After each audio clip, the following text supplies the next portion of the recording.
Makanya ndak usah heran kalau ada puasa, apalagi orang Jawa. Orang Indonesia ini hobi kalau yang namanya puasa. Makanya variasi puasa terbanyak itu di sini. Ada puasa makan pupus daun namanya ngidang. Ada puasa mangan polo pendem yang di bawah tanah namanya ngerowot. Ada puasa tidak kena matahari namanya pati geni. Ada puasa gandul duit namanya ngalong. Ada puasa diem macam bisu. Ada puasa ngeluyur aja namanya ngedan. Ada variasi puasa itu macam-macam itu di sini. Dan bagi orang Nusantara dan orang dunia, puasa ini menempati sejarah tersendiri. Hampir seluruh cerita besar itu bermula dari puasa. Rasulullah mendapatkan wahyu setelah puasa, naik turun gunung di Gua Hira, hampir dilakukan selama 15 tahun. Syekh Abdul Qadir Al-Jilani mendapatkan ma'rifatullah itu setelah puasa 25 tahun di padang pasir, dibimbing Syekh Mubarak Al-Majzumi, jadi Sultanul Aulia. Di Jawa Sunan Kalijaga rojone berandal, bisa jadi wali karena puasa 3 tahun. Sunan Geseng itu tadinya cuma tukang ngambil kelapa itu, tapi kuat puasa 3 tahun baca Ya Hayyu Ya Qayyum, itu bisa lari di atas air dan bisa meneruskan perjuangan Sunan Kalijaga. Padahal dia keliru, yo kayuku yo kayumu. Nggak, Saridin disuruh puasa sama Sunan Kudus. Kalau kamu mau jadi penerusku yang hebat, puasa 3 tahun di atas pohon kelapa, baca Allahu Akbar, dilakukan 3 tahun, jadi pengganti para wali namanya Syekh Jangkung. Akhirnya Saridin, wong Pati pasti kenal itu, dan itu pun keliru mestinya Allahu Akbar, keliru lowo bubar. Jadi sejarah besarnya puasa, jangan sembrono. Ki Gede Pemanahan penjenengan cerita sama Sunan Kalijogo, jeng Sunan, saya pengen juga jadi raja. Ki Penjawi dapat pati, Kang Mas Raden Fata pun untuk Demak, kabeh pun untuk niku Haryo Penangsang angsal Pajang, Kang Mas Joko Tingkir dapat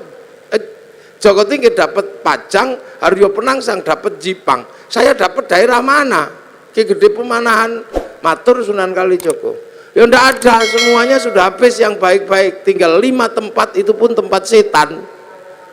Tempat setan pertama ada di ujung timur namanya Alas Purwo. Tempat setan kedua ada namanya Alas Roban. Tempat setan ketiga ada namanya Alas Larangan Cirebon. Tempat setan keempat ada namanya Alas Ketonggo Ngawi. Lah tempat setan yang kelima namanya Alas Mentau lereng Merapi. Makanya kamu milih yang mana? Milih Mentau aja. Wah, kalau kamu milih Mentau setannya gede-gede, kamu puasa 20 tahun biar ditemani sama Ki Ageng Giring, jangan turun. Puasa 20 tahun di Bang Lampir Gunung Kidul, ini Pak Doso pasti tahu itu. Itu bekas bokongnya itu sampai nyitak begini. Akhirnya apa? Mampu betul buka Alas Mentau, ditemani Ki Gede temani Ki Ageng Giring. Bupa Alas Mentau punya anak namanya Danang Sutawijoyo, mampu menjadi raja. Bupa Alas bikin negara namanya Mataram, yang akhirnya dipecah Belanda jadi 2, Jogja sama Solo, yang akhirnya dipecah lagi Hamengkubuanan, Pakualaman, Mangkunegaran, Kasunanan. Puasa itu. Ki Ageng Pengging pengen punya anak jadi raja, suruh puasa sama Sunan Kalijaga 7 tahun. Akhirnya punya anak namanya Joko Tingkir jadi Rojo Pajang. Puasa. Calon Raja Mataram itu ada yang nggak mau jadi raja karena takut kalau jadi raja tidak alim. Maka dia keluar dari kerajaan namanya Raden Bagus Harun, menempuh perjalanan spiritual, puasa 7 tahun di daerah Ponorogo, Kampung Pagotan, di samping sumur, yang sumurnya itu akhirnya ditirakati selama 7 tahun. Tahun ke-7 sumurnya itu naik airnya 7 meter, tanggal 27 Ramadan, oh aku dapat Lailatul Qadar, maka sumurnya dikatakan dengan nama sumur Sewu Wulan. Karena sumur Sewu Wulan, maka kampungnya sekarang disebut kampung Sewulan, di belakang pabrik gula Pagotan itu.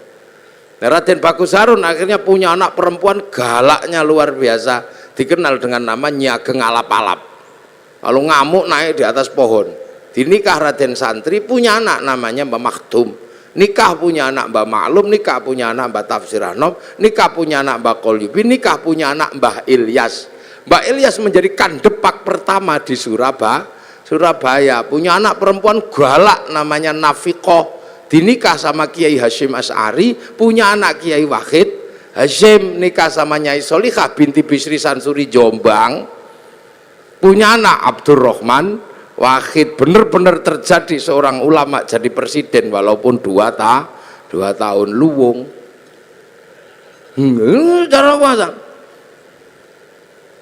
Lu makanya kayak Lirboyo itu, pondok besar Lirboyo itu, ketika Kiai Mbah Manap mau mendirikan Lirboyo, wong itu pusatnya berandal, suruh puasa, ngerowot, jangan makan yang di atas tanah, makan umbi-umbian. Dijalankan selama 56 tahun. Makan uwi, tahu uwi? Ngerti nggak uwi? Uwi umbi-umbian gede itu. 56 tahun makan uwi, sampai akhirnya uwinya hilang, dicuri genderuwo. Akhirnya diganti gadung sama Mbah Manap, akhirnya gadungnya dicuri genderuwo. Akhirnya karena makan genderuwo, genderuwonya makan gadung, akhirnya jam 12 malam genderuwonya mendem. Angin ribut terjadi di Lirboyo, pondoknya ambruk karena ada genderuwo makan gadung. Akhirnya sama Mbah Manap dikasih minum minyak jarak, terus sembuh. Kasih tugas nimba untuk air mandinya santri, pakai singgot pring panjang, itu nyinggot namanya. Nah, maka di Lirboyo dulu zaman mondok, sampean kalau tahu itu ada kriat kriut itu genderuwo nimbo. Nah, tapi sekarang genderuwonya pensiun karena Lirboyo sudah punya sanyu. Sudah pensiun. Buana besar. Yo. Makanya di Jogja ada orang menempuh jalan puasa, namanya Sukirah. Ini Pak Doso ya. Sukirah ini perempuan biasa, tapi punya cita-cita pengen punya anak jadi raja. Padahal bukan tetangganya raja, istri raja juga bukan, maka tetangganya olok-olok, paling anakmu nanti jadi presiden, jadi raja deh ketoprak. Tapi Bu Sukirah nekat puasa 9 bulan sambil ya Allah, pengen punya jadi raja ya Allah. Itu 9 bulan anaknya lahir, laki-laki keriting jemblok itu, dikasih nama Soeharto, itu jadi presiden 32 tahun. Nah, itu makanya dulu jalan puasa ini banyak ditempuh oleh nenek moyang kita. Pengen istri cantik kok ditolak, orang dulu puasa. Masuk masjid kalau santri baca ya Rahmanu ya Rahim, 7 hari 7 malam, I love you. Lah ya, kalau nggak mau ya Rahmanu ya Rahim, ya cari pohon besar, bawa beringin di kantor Pelindo itu, baca sunah mata kaji ajiku jaran goyang, ya I love you sama saja, yang penting puasa. Lu puasa ini menghasilkan energi yang luar biasa. Ini yang kadang manusia akhir nggak ngerti. Makanya ayam aja ngerti, kalau pengen neteskan telur puasa 21 hari. Nanti ayam netes. Ulet itu kalau pengen terbang dia puasa, jadi kepompong, ngepompong dulu, baru terbang jadi kupu.